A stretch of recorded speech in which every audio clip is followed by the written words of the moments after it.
This next story is pretty unreal. An NBC medical contributor, and I'm talking about like some just talking head. This guy's an actual doctor. He says he has COVID-19. He went on multiple NBC shows, and both he and the host of these NBC shows all discussed how he had contracted COVID through his eyes by sitting on a plane. Now, this crack team at NBC News apparently knew that he had tested negative for COVID. And I'm not talking just once. He had apparently tested negative 4 times. And then they continued to interview him regularly as if he really had COVID.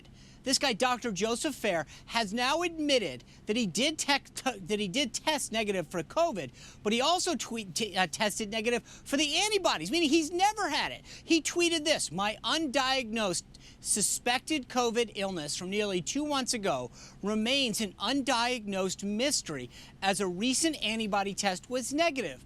I had a myriad of COVID symptoms, was hospitalized in a COVID ward, and treated for COVID-related morbidities, despite testing negative by nasal swab." Now, did he disclose this to anyone during these interviews? I don't know. I don't have any idea. But I do know it's clear that no one at NBC News really questioned this diagnosis, only sharing the symptoms. Here's what the doctor tweeted. "I was, quote, severely ill for 2 weeks, 4 days of it in critical condition, resulting in pneumonia, diffuse lung injury, and 18 pounds of weight loss. My path forward is a second AB test, followed up with a pulmonologist and a tropical medicine specialist in an effort to diagnose what made me so ill. While I can appreciate that he's been ill, his story is a lot less meaningful given the fact that he isn't actually a legitimate victim of the pandemic as he claimed to be. And NBC hasn't clarified any of their mistake yet.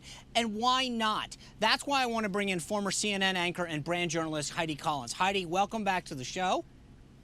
Thank you, Sean. Thanks, Lindsay.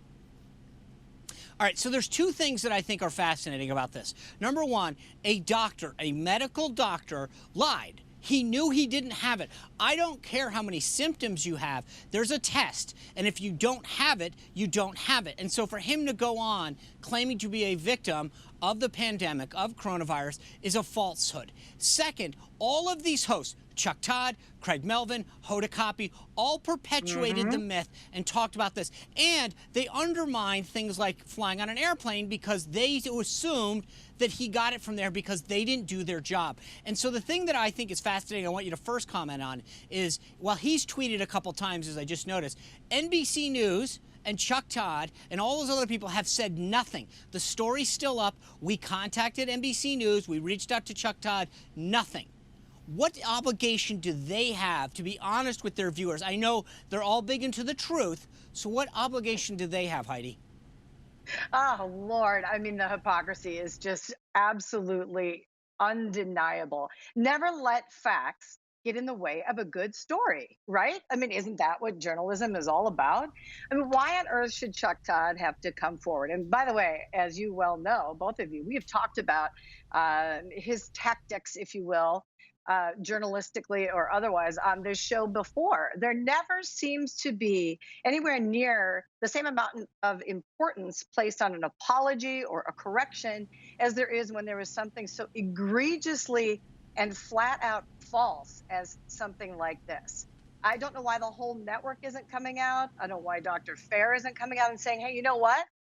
I thought I had the coronavirus. I apparently really wanted to have the coronavirus, but I didn't. And I'm sorry if I made anyone more afraid or more confused with my medical journalism that I am offering to the public. You know, Heidi, as Sean Heidi, always the thing says. that's Go ahead, Sean. Go ahead. No, I was just going to say, I get it. But listen, the funny thing is, I didn't feel well once. I went into the hospital. They said, okay, you got some symptoms. We did a test. They said, you don't have it. That's how medicine works. And yet this guy, a doctor in NBC News, continued to perpetuate a lie because it fit their narrative. They wanted to be able to talk about all of this lack of testing and all this. They knew the truth, and yet they lied. No doubt about it. And you nailed it. And you know, the same thing happened in our house. My husband was not feeling well, went and got a COVID test. Luckily, we found out very quickly it was negative. I don't know why you would ever want to perpetuate a situation, as we've said earlier, as scary and confusing as this, if you didn't have a motive. And if you weren't perhaps being told by certain people at a network, hey, you know what? This is a really good thing we've got going. We're able to follow this story. It's sort of like a documentary style thing. This is really good TV. Again, never mind the fact that it ain't really what's going on. So I don't know.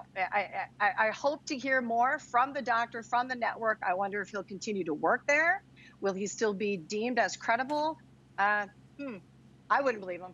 Yeah, those are all really good questions. And I think this is a point too, Heidi.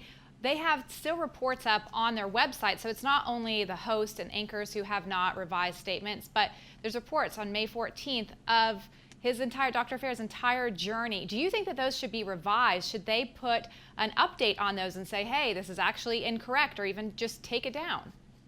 Absolutely. And we know how easy that is to do, right, Lindsay? I mean, especially in this digital age of news where things are changing within seconds of breaking news or otherwise. Absolutely, they should be taken down. And if at least there should be a line or two right at the top that says, by the way, this is completely false, or don't read this, or something. I mean, it's very simple. Maybe they're spending too much time on covering like really good news, like the stock market, perhaps.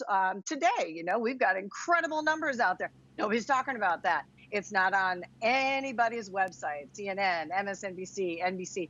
It's nowhere on there. And meanwhile, we've got some of the hugest numbers that we've seen in decades. So I don't know. Hey, Heidi, let me throw this at you. Tell me if I'm going on a bridge too far here.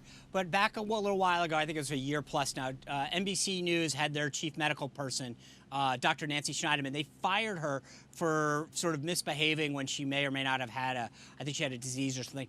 And then this guy lies about a medical diagnosis, and yet they don't even make a comment about it. Do you think there's a double standard because Dr. Nancy Schneiderman was a female doctor and this guy's a male doctor? Do you think gender has anything to do with this? I think I don't know that I would need to even go that far. I would go so far as to say it was an election year, right? It wasn't an election year cycle, and we weren't talking an awful lot about presidents that are up for re-election. So I think maybe that might have a little bit more to do with it, given the popularity at that particular network with our sitting President Trump. Dr. Schneiderman, Some of this stuff just blows my mind. How they get away with it. No doubt, no doubt. And people should be really taking that into consideration when they choose what network or what television news they are tuning into. And certainly, if they have the time to watch all the news all the time, all day, then they might be able to get some sort of triangulation of what truth really is. But like most people, unfortunately, they're just watching one news source or reading one news source, and then they'll have to try to figure out, wow, is that fact or fiction? And these are the exact examples where networks, get into trouble because credibility is king. I mean, that's what journalism and news is all about. Yeah, I should just save everyone some time and just stay on Newsmax TV, go to newsmax.com. Duh. I mean, it's just so much easier. Anyway, Heidi, thanks for your time today. I appreciate it, as always. You just watched Newsmax TV, America's fastest growing news channel, now in 65 million homes. Get Newsmax TV on all the major cable systems or go to newsmaxtv.com and click on the Find Newsmax tab to locate us. Remember, Newsmax TV, we're real news for real people.